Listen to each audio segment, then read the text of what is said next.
नमस्कार दोस्तों, आप सभी का आपके अपने चैनल ध्येय ज्ञान धारा में स्वागत है। आज हम लोग बीपीएससी टीआरई 3 एग्ज़ाम के लिए महत्वपूर्ण करंट अफेयर देखने वाले हैं, जो कि मार्च और अप्रैल मंथ के हैं।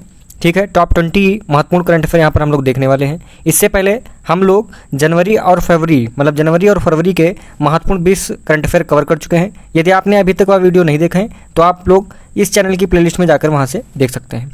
चलिए स्टार्ट करते हैं। आज का पहला प्रश्न है कि विश्व प्रसन्नता रिपोर्ट मतलब कि वर्ल्ड हैप्पीनेस इंडेक्स 2024 में भारत का स्थान क्या रहा है। ठीक है, देखिए आप सभी जानते हैं करंट अफेयर में जो इंडेक्स से क्वेश्चन होते हैं वह काफ़ी महत्वपूर्ण रहते हैं। ठीक है, तो आप सभी को क्या करना है, पेज एक जो है A4 साइज़ पेपर पे जितनी भी इंडेक्स हैं, महत्वपूर्ण इंडेक्स हैं, जैसे कि विश्व प्रसन्नता हो गई, गरीबी इंडेक्स हो गई, पर्यावरण इंडेक्स हो गई, ये सभी आपको 10 से 15 इंडेक्स है लिख लेनी है और उसमें फर्स्ट स्थान किसका रहा है और भारत का उसमें रैंकिंग क्या रही है वह दोनों लिखना है। ठीक है, तो इस प्रश्न का उत्तर देखते हैं क्या होगा। देखिए इस प्रश्न का जो सही उत्तर होगा वह होगा ऑप्शन नंबर 2। 126 नंबर पर भारत रहा है वर्ल्ड हैप्पीनेस रिपोर्ट में। ठीक है, वर्ल्ड हैप्पीनेस इंडेक्स में 126 नंबर पर भारत रहा है। ठीक है, यदि हम बात करें कि पहले नंबर पे कौन रहा है, फर्स्ट रैंकिंग किसकी रही है, किस देश की रही है, तो ध्यान रखिएगा उसका नाम है फिनलैंड। ठीक है, क्या नाम है, फिनलैंड आप लोग ध्यान रखिएगा। ठीक है, फिनलैंड फर्स्ट रैंकिंग रही है फिनलैंड की, और यह भी आपको ध्यान रखना है कि यह लगातार 7वीं बार रहा है। ठीक है, लगातार 7वीं बार फिनलैंड पहले स्थान पर रहा है। और यदि इसमें पूछा जाए कि सबसे कम रैंकिंग किसकी रही है, मतलब कि सबसे कम प्रसन्न रहने वाला देश, वह सभी आप सभी जानते होंगे अफगानिस्तान है। ठीक है, जो कि आतंकवाद से घिरा हुआ है। ध्यान रखिएगा इस प्रश्न का जो सही उत्तर होगा वह क्या होगा, ऑप्शन नंबर 2 126। और पहले स्थान पर कौन सा देश है, फिनलैंड है, और सबसे कम रैंकिंग किसकी है, अफगानिस्तान की है। ठीक है, तो तीनों पॉइंट आपको यहाँ से ध्यान रखने हैं। हम चलते हैं अपने अगले प्रश्न की तरफ।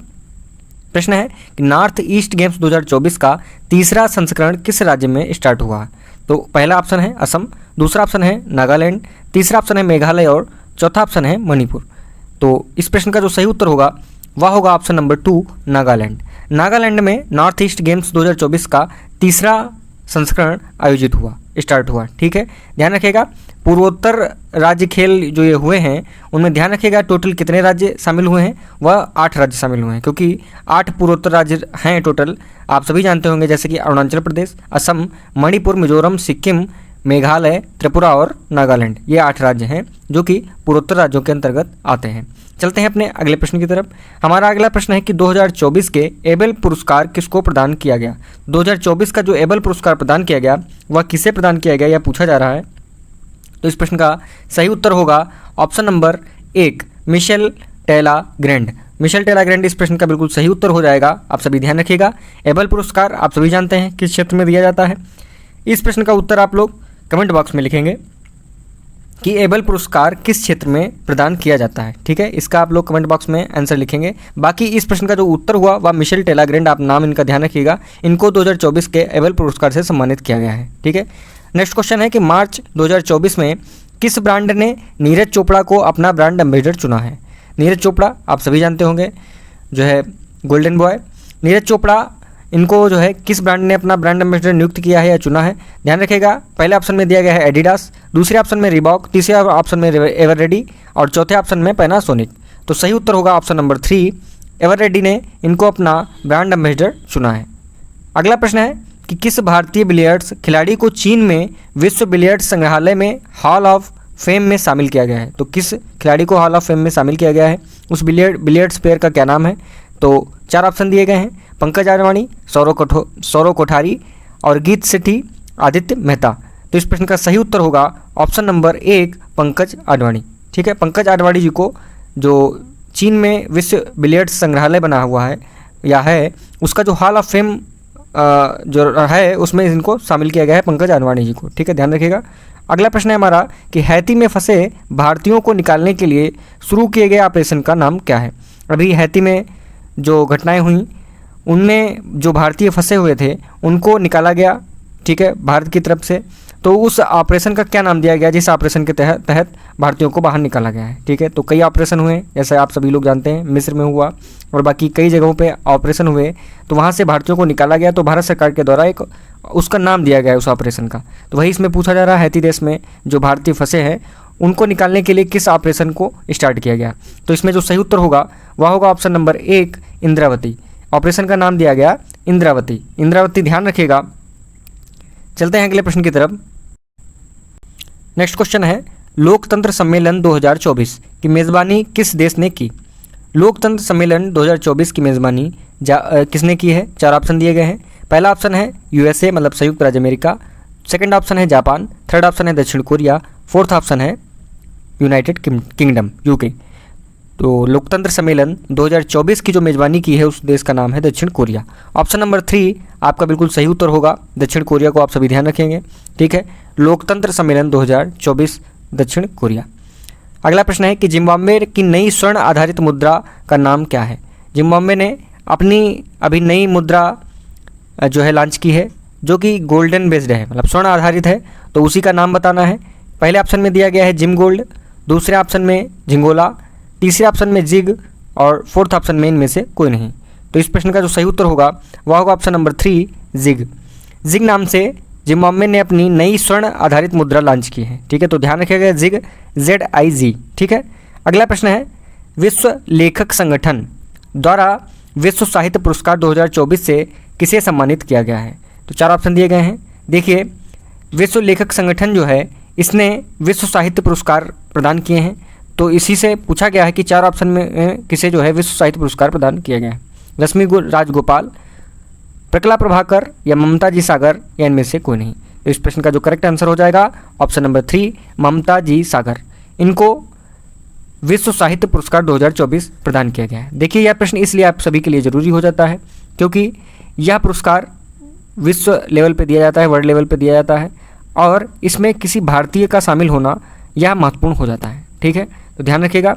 और ममता जी सागर, इनके बारे में एक चीज़ और आपको ध्यान रखना है, प्रश्न ऐसे भी दे सकता है कि ममता जी सागर को विश्व साहित्य पुरस्कार दिया गया, यह किस क्षेत्र की कवि हैं या किस भाषा की कवि हैं? तो ध्यान रखिएगा, ममता जी सागर कन्नड़ कवि हैं। ठीक है, कौन सी भाषा की? कन्नड़ कवि हैं। चलते हैं अपने अगले प्रश्न की तरफ। देखिए दोस्तों, अगले प्रश्न की तरफ चलने से पहले आप सभी को बता दें कि यदि यह वीडियो आप सभी के लिए यूज़फुल है तो आप इस वीडियो को लाइक करिए, और यदि आपने अभी तक हमारा चैनल सब्सक्राइब नहीं किया है तो वीडियो को पूरा देख लीजिए, फिर हमारे चैनल को सब्सक्राइब कर लीजिए, क्योंकि आने वाले जो आगे आने वाली वीडियो हैं आपके सभी के लिए, वह सभी आप तक पहुँच जाएँ, नोटिफिकेशन पहुँच जाए। तो चलिए नेक्स्ट क्वेश्चन की तरफ चलते हैं। हमारा प्रश्न है कि विश्व साइबर अपराध सूचकांक 2024 में भारत का स्थान क्या रहा है? तो भारत का स्थान पूछा गया है, क्या रहा है? तो इस प्रश्न का जो सही उत्तर होगा वह होगा ऑप्शन नंबर 3 10वां। विश्व साइबर अपराध सूचकांक 2024 जो आया है उसमें भारत 10वें नंबर पर रहा है, आप सभी को ध्यान रखना है। ठीक है, और यदि पूछा जाए कि जो विश्व साइबर अपराध सूचकांक 2024 जारी किया गया है इसमें सबसे ज़्यादा साइबर अपराध किस देश में होते हैं? तो ध्यान रखिएगा, रसिया, रूस का नाम आपको ध्यान रखना है। और भारत की रैंकिंग क्या है? 10वें नंबर पर है भारत। और सबसे लास्ट पे ध्यान रखिएगा कौन है? सबसे लास्ट पे कहें अपराध में, अपराध की बात की जा रही है तो पहले नंबर पे रूस हो जाएगा। सबसे ज़्यादा अपराध रूस में ही होते हैं, साइबर अपराध। हम चलते हैं अपने नेक्स्ट क्वेश्चन की तरफ। क्वेश्चन है कि जल जीवन मिशन। देखिए, जल जीवन मिशन के बारे में बात की गई है। इसके अनुसार लोगों के घरों में नल जल उपलब्ध कराने में कौन सा जिला शीर्ष पर रहा है या पूछा गया है? 4 ऑप्शन दिए गए हैं। फर्स्ट ऑप्शन में महोबा जो कि उत्तर प्रदेश में है, सेकंड ऑप्शन में नीलगिरी तमिलनाडु में है, तीसरा मेरठ यूपी, या इनमें से कोई नहीं। तो इस प्रश्न का जो सही उत्तर हो जाएगा वह हो जाएगा ऑप्शन नंबर 2 नीलगिरी। ठीक है, ध्यान रखिएगा क्या हो जाएगा? ऑप्शन नंबर 2 हो जाएगा नीलगिरी तमिलनाडु। यह जो है नीलगिरी जिला हर घर नल जल उपलब्ध कराने में फर्स्ट पर रहा है। अब हम बात कर रहे थे, जैसा कि पहले बताया था, जल जीवन मिशन। अब यदि जल जीवन मिशन के बारे में देखा जाए, यहाँ से एक प्रश्न ऐसे बनता है कि इसकी स्टार्टिंग कब हुई थी? तो ध्यान रखिएगा, इसकी स्टार्टिंग हुई थी 15 अगस्त 2019 में। ठीक है, 15 अगस्त 2019 में जल जीवन मिशन स्टार्ट किया गया था। और यदि 2024 की बात करें कि हर घर नल जल उपलब्ध कराने में शीर्ष पर कौन सा जिला रहा है, तो तमिलनाडु का नीलगिरी जिला रहा है। ऑप्शन नंबर 2 इस प्रश्न का सही उत्तर होगा। अगला प्रश्न है कि कौन सा बैंक लक्षद्वीप में शाखा खोलने वाला पहला निजी बैंक बन गया है, मतलब पहला प्राइवेट बैंक बन गया है, उस बैंक का नाम क्या है? 4 ऑप्शन दिए गए हैं। तो इस प्रश्न का सही उत्तर जो होगा वह होगा HDFC बैंक। HDFC बैंक ने लक्षद्वीप में अपनी शाखा खोली है, और वह खोली है कवरत्ती द्वीप पे। ठीक है, कवरत्ती द्वीप पे HDFC बैंक ने अपनी शाखा खोली है, जो कि पहला निजी बैंक बन गया है लक्षद्वीप में शाखा खोलने वाला। ये ऑप्शन आपको ध्यान रखना है, पहला ऑप्शन HDFC बैंक। अगले प्रश्न की तरफ चलें तो हमारा प्रश्न है कि भारत में नौसेना प्रमुख के रूप में किसे नियुक्त किया गया है। यह काफ़ी महत्वपूर्ण प्रश्न है, आसान प्रश्न है लेकिन उतना ही ज़्यादा महत्वपूर्ण भी है। तो नौसेना प्रमुख और थल सेना, ये सभी प्रमुख जो हैं आपको ध्यान रखने हैं, लिख लेने हैं और कई बार इनको पढ़ना है। ये आसान होते हैं, आप लोग इसको इग्नोर कर देते हैं, लेकिन यहीं से प्रश्न बन जाता है और ऑप्शन ऐसे रखे जाते हैं कि आप कंफ्यूज वहाँ पर हो जाते हैं। तो इसको अच्छे से देखना है। भारत में नौसेना प्रमुख के रूप में किसे नियुक्त किया गया है? 4 ऑप्शन है, नलिनी प्रभात, सपना तिवारी, दलजीत सिंह और दिनेश कुमार त्रिपाठी। तो इस प्रश्न का जो सही उत्तर होगा वह होगा आपका ऑप्शन नंबर 4, दिनेश कुमार त्रिपाठी जी को भारत के नौसेना प्रमुख के रूप में नियुक्त किया गया है। ठीक है, दिनेश कुमार त्रिपाठी जी का नाम आपको ध्यान रखना है। हमारा अगला प्रश्न है कि राष्ट्रीय सुरक्षा गार्ड, ठीक है, NSG के महानिदेशक के रूप में किसे नियुक्त किया गया है? देखिए यहाँ पर NSG की बात की गई है, पिछले प्रश्न में नौसेना की बात की गई थी। तो 4 ऑप्शन दिए गए हैं, सुनील लांबा, करमवीर सिंह, नलिनी प्रभात और इनमें से कोई नहीं। तो इस प्रश्न का जो सही उत्तर होगा वह होगा ऑप्शन नंबर 3, नलिनी प्रभात। नलिनी प्रभात को NSG मतलब राष्ट्रीय सुरक्षा गार्ड के महानिदेशक के रूप में नियुक्त किया गया है।